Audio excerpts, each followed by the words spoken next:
Let's start with chapter number 9 जिसका नाम है how to use the power of your subconscious mind for wealth. हम अपने धन कमाने के लिए या हम पैसा कमाने के लिए अपने सबकॉन्शियस को कैसे प्रोग्राम कर सकते हैं। First point is decide to be wealthy the easy way with the infallible aid of your subconscious mind. हमें बचपन से ही हमारी अपब्रिंगिंग ऐसी रही है कि पैसे के बारे में जब भी कोई बात करता है तो एक चीज़ पूरे I think in north India में कॉमन चीज़ है बहुत ज़्यादा, विच इज़ कि पैसा कमाना कोई आसान बात नहीं है, कोई बच्चों का काम नहीं है पैसा कमाना। और ये चीज़ इतनी बार रिपीटेशन हो के हमारे ब्रेन के बेस में चली गई है, जिसके कारण हमें ऐसा लगता है कि लिटरली पैसा कमाना एक बहुत बड़ी बात है। बट एक्चुअल में अगर वेस्टर्न कल्चर में देखोगे तो वहाँ पर हर कोई पैसा कमाना जानता है। हाँ, वो बात अलग है, किसी को थोड़ा ज़्यादा कमाना आता है, किसी को कम कमाना आता है, बट एटलीस्ट हर कोई पैसा कमाता है और ऐसे बर्डन के रूप में नहीं लेता इस चीज़ को जितना इंडिया में लिया जाता है। Trying to accumulate wealth by the sweat of your brow and hard labor is one way to become the richest man in the graveyard. You don't have to strive or slave hard. देखो, इकट्ठा करना है ना wealth को, तो एक तो ये पॉइंट हो सकता है कि अपना खून पसीना बहाओ और रिचेस्ट मैन बन जाओ। ग्रेवयार्ड का मतलब कि इतना लेबर की तरह काम करोगे तो जब तक तुम्हारे पैर कब्र में नहीं पहुंचोगे तब तक तुम अमीर तो नहीं बन पाओगे। ठीक है, ये वन वे है। You don't have to strive और स्लेव हार्ड। एक्चुअल में अगर पैसा कमाना है तुम्हें बहुत सारा, तो तुम्हें स्लेव बनने की या बहुत ज़्यादा हार्ड काम करने की ज़रूरत नहीं है। अगर इस चीज़ को तुम समझ सकते हो अपने पॉइंट ऑफ व्यू से कि पैसा कमाना ज़रूरी नहीं कि बहुत ज़्यादा हार्ड है, ये सिर्फ हमारी अपब्रिंगिंग है बचपन से कि पैसा कमाना आसान नहीं है। एक्चुअल में देखो चारों तरफ कमा करने का। Third point is wealth is a subconscious conviction build into your mentality the idea of wealth. ये सबकॉन्शियस कन्विक्शन का मतलब होता है कि जो चीज़ हमारे मन में सबसे पहले बनती है वो रियलिटी में उसके बाद बनती है। तो अगर एक rich dad poor dad book में मैंने एक कोट पढ़ा था विच सेज कि अगर एक माइंड को अच्छे से ट्रेन किया जाए वेल्थ क्रिएट करने के लिए तो वो इतनी इनॉर्मस वेल्थ क्रिएट कर सकता है जितना हम शायद सोच भी ना सकें। तो ये एक पॉइंट है कि हमेशा अपने सबकॉन्शियस में वेल्थ का एक पैरामीटर लेके चलो और इसको ईजीएस्ट वे में देखो। इसको ऐसे हार्ड चीज़ मत देखो। स्किल्स को लोग बहुत ज़्यादा ऐसे स्किल हर यूट्यूब में हर इंस्टाग्राम पे दूसरी वीडियो में यही सुनता है कि स्किल्ड बनो, ये बनो, वो बनो। तो इन चीज़ों पर इतना ज़्यादा लोड अपने ब्रेन पर मत लाओ इन चीज़ों का, क्योंकि स्किल भी बहुत नॉर्मल चीज़ है। किसी भी चीज़ को सीखना वो स्किल है। सीखना भी एक स्किल ही है कि किसी चीज़ को आप कैसे सीखते हो। उसके बाद पैसा कमाना एक स्किल है।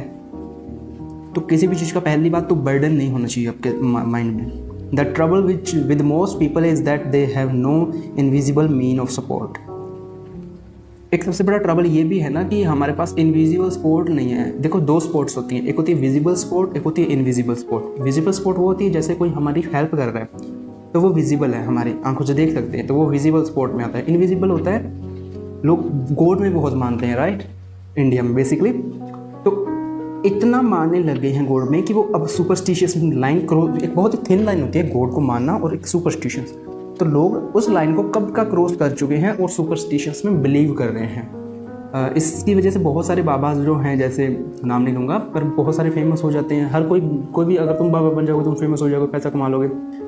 इनविजिबल सपोर्ट का यहाँ पर मतलब है कि तुम्हारे सबकॉन्शियस का तुम्हारा सबकॉन्शियस पर विश्वास होना चाहिए और सबकॉन्शियस को तुम एज ए अपने सपोर्ट देखो। तुम्हें क्या लगता है तुम्हारा दिमाग ऐसे ही है? दिमाग सबका एक जैसा होता है, बस किसी को यूज़ करना नहीं आता उसको। तो इनविजिबल सपोर्ट का होना तुम्हें बहुत ज़रूरी है। Repeat the word wealth to your self slowly and quietly for about 5 minutes prior to sleep and your subconscious will bring wealth to pass into your experience. एक छोटी सी प्रैक्टिस बताता हूँ, ठीक है। इसको सोने से पहले सिर्फ 5 मिनट करना है आपको मन में क्वाइटली पीसफुली अपने मन में सभी डाउट्स क्लियर करके वर्ड को रिपीट करना है, वेल्थ वेल्थ वेल्थ वेल्थ। उस समय माइंड में ये नहीं होना चाहिए कि यार वेल्थ बोल तो रहा हूँ, इससे कुछ होगा क्या, ये तो बहुत हार्ड है, बचपन से मम्मी बता रही है, पापा बता रहे हैं कि पैसा कमाना बहुत मुश्किल है। ऐसा कोई भी वर्ड नहीं होना चाहिए। सिर्फ अपने अंदर बोलो वेल्थ वेल्थ वेल्थ 5 मिनट। और अराउंड 2 महीने तक आप ऐसा करके देख सकते हो या एक्सपेरिमेंट करके देख सकते हो आप। मैं ऐसा नहीं है कि बुक की बातें बता रहा हूँ। उसके बाद आपको जो इफ़ेक्ट्स मिलेंगे, amazing man. The feeling of wealth produce wealth, keep this in mind at all.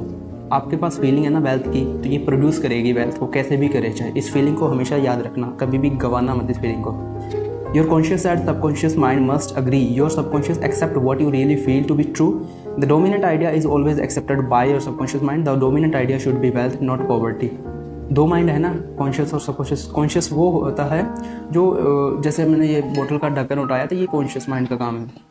जिस चीज़ को तुम बहुत ज़्यादा डोमिनेंटली मान लेते हो ना, तो वो चीज़ तुम्हारे सबकॉन्शियस में चली जाती है। जैसे तुम मानते हो कि यार ऐसे गरीब ही रहेंगे, मेरे को लगता है हाँ, तो तुम सच में गरीब ही रहोगे, क्योंकि ये सबकॉन्शियस ने मान लिया। अब तुम क्या, तुम्हारे पापा भी कोशिश कर लें, तुम अमीर नहीं बना सकते।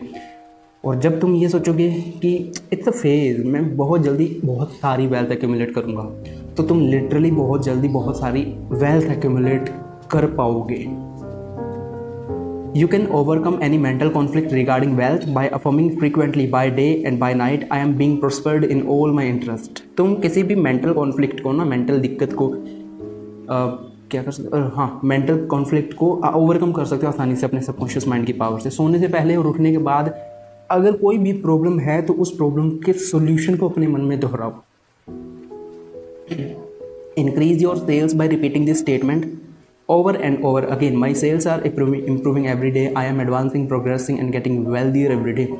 अगर तुम सेल्समैन हो और सेल्समैन में आपकी सेल्स जनरेट नहीं हो रही हैं, तो अपने आप को सिर्फ अफर्म करना है सुबह और रात को सोने से पहले कि my sales are improving every day, I am advancing, progressing and getting wealthier every day. Next point is stop writing blank checks such as there is not enough to go around or these are shortages etc. Such statement magnify and multiply your loss। Blank cheque किस मत लिखो, ये तुम्हारा loss multiply करेंगे। Deposit thought of prosperity, wealth and success in your subconscious mind and the latter will give you compound interest. Deposit करना है अच्छे अच्छे थॉट्स को, वेल्थ के अराउंड थॉट्स को, हैप्पीनेस के, सक्सेस के, प्रोस्पेरस के, तो ये तुम्हें इंटरेस्ट पे करेंगे बहुत जल्दी। ये तो बेसिक सा फॉर्मूला है। What you consciously affirm, you must not mentally deny a few months later. This will neutralize the good you have affirmed। What you consciously affirm, जो तुम consciously affirm करते हो, प्रेयर करते हो, you must not mentally deny a few moments later। अगर जो तुम consciously बोल रहे हो ना, तो तुम थोड़ी देर बोलते रहो, वो तुम खुद चीज़ ही नहीं डिनाई कर पाओगे। Your true source of wealth consists of the idea in your mind। You can have an idea worth $1 million, your subconscious will give you the idea you seek। तुम्हारा सबकॉन्शियस तुम्हें आइडिया देगा। Envy and jealousy are stumbling block to the flow of wealth, rejoin in the prosperity of other। jealousy और envy मत रखो, ये एक blockage का काम करते हैं kind of. The block to wealth is in your own mind, destroy that block now by getting on good mental terms with everyone। हम सबसे पहला काम यही करो कि अपना मेंटल ब्लॉक को तोड़ो, अच्छे तरीके से बिहेव करो, अपने सबकॉन्शियस को अच्छे से नर्चर करना सीखो यार। ये था चैप्टर नंबर 9। उम्मीद है कि इससे आपको और क्लैरिटी आई हो। नेक्स्ट चैप्टर हम करेंगे your right to be rich, chapter number 10। तो टेल देम बाय बाय।